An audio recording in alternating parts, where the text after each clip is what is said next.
Ano po ba ulam nyo? Ito po ang niluto ko ngayon Sana po yung maibigan nyo. Mantika muna tayo. Mga 2 kutsarang mantika. Konting sibuyas. At bawang. Lutuin po muna natin yan sandali. Kapag ka medyo mapula-pula na yung ating bawang at luto na rin yung ating sibuyas, isasama ko na yung ating manok. Ito pong manok na nakikita nyo, ito po yung isang katamtamang laki ng manok na hiniwa ko sa maliliit. Nabili ko po ito ng ganito, on sale, pinatulang ko na. Inalagay ko po sa air fryer para hindi na ako gumamit ng masyadong mantika dahil gusto ko po iprito Ngayon, kung wala po kayong air fryer, iprito nyo na. Kung gusto nyo po hilaw ang pagluluto ng ulam na ito, ilagay nyo po sa umpisa ng pagluluto bago nyo ihilawok yung susunod na ricado. At ganun din naman po ang ending nun Pero katulad po ng sinabi ko kanina, kung ayaw nyong mag-air fry o mag-prito ng manok sa umpisa at hilaw ang gusto nyong ilagay, ilagay nyo po sa umpisa ng pagluluto natin. Baka po kasi magkamali yung iba, pagka-ok mamaya, akala luto na, hilaw yung manok dahil sa huling proseso, sa huling parte ng pagluluto na inilagay. So, inilagay ko na.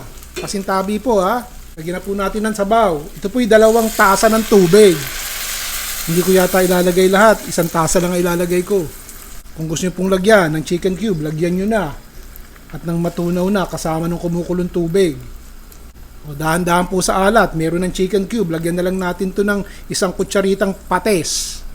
3 pirasong laurel, yung konting paminta.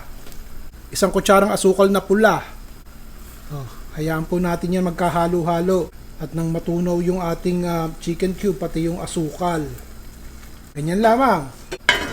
Takpan po natin. Tignan natin at baka natutuyo. Itotodo ko na po itong ating 2 tasang tubig at gusto ko po ng konti masabaw. Haluin po natin yan at hayaan natin kumulo ng konti. Tignan natin. Ayan. Kumukulo na po. Naaamoy ko. Hindi pa tapos yan Lagyan na po natin ng 2 kutsarang suka, kahit 1 kutsara lamang. Ito po ay kalahating tasa ng sarsa ng lechon. Yung bang nasa bote, di bote. Yun ang ginamit ko. Alam niyo na yung tatak nun, di po ba? Haluin po natin ng konti, tapos wag na natin kakalikutin at dahil may suka na daw. Bakit nga ba? Mahihilaw ba yung ulam kapag kinalikot, pag merong suka? Mag-comment po mga kayo. Ganun lang hindi ko na kinalikot at sundan natin yung matatandang nakakaalam. Wag na natin takpan at hayaan nating matuyo ng konti yung ating sabaw at nang lumapot. Ganyan na lamang. Teka, titikman ko. Malapot na po yung sarsa Ang bango. Naku po, mahabagin. Ang sarap. Gusto niyo po ba tumigil na tayo dito? Papatayin ko ng apoy Nagsayang na po ba kayo? Binabalikan ko po yung mga ulam na ibinahagi ko sa inyo sa mga nakaraang taon Sa pakiwari ko ngayon lang po ako magbabahagi sa inyo itong lutong ito. Sana po'y magustuhan nyo mga kaibigan. Ito po ang aking paksiw na manok.